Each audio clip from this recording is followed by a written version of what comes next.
మొదటి నుంచి ఈ తప్పులో పెద్ద భాగస్వామ్యం అమెరికా అనుకున్నాను. చర్చలు అంటూనే హెచ్చరికలు చేస్తుంది. చర్చలకు హెచ్చరికలు ఉండొద్దు కదా. చర్చలు ఇద్దరు సమానుల మధ్యన, అంటే మన కయ్యానికైనా సమాన స్కందులు కావాలంటారు కదా. ఏమన్నా చర్చలు అని చెప్పి ఇది కాకపోతే ఈ పని చేస్తాం ఆ పని చేస్తామని హెచ్చరించడం వల్ల ఇది చెడిపోయింది అంటున్నాను నేను.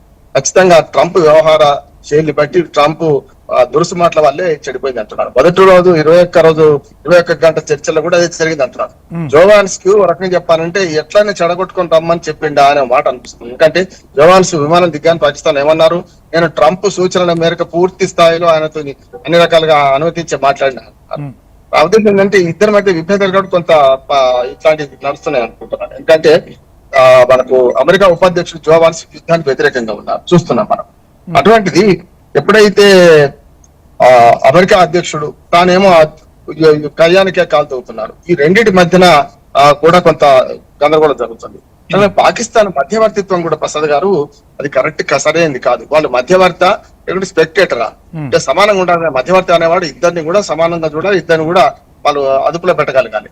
అది విడిచిపెట్టి మొదటి చర్చలు అప్పుడే మనకు ఇజ్రాయెల్ మీద దురహంకార వ్యాఖ్యలు చేసిండు మన పాకిస్తాన్ అధ్యక్షుడు గాని పాకిస్తాన్ ప్రధానమంత్రి గాని చూసాం, మన సైన్య అధ్యక్షుడు గాని.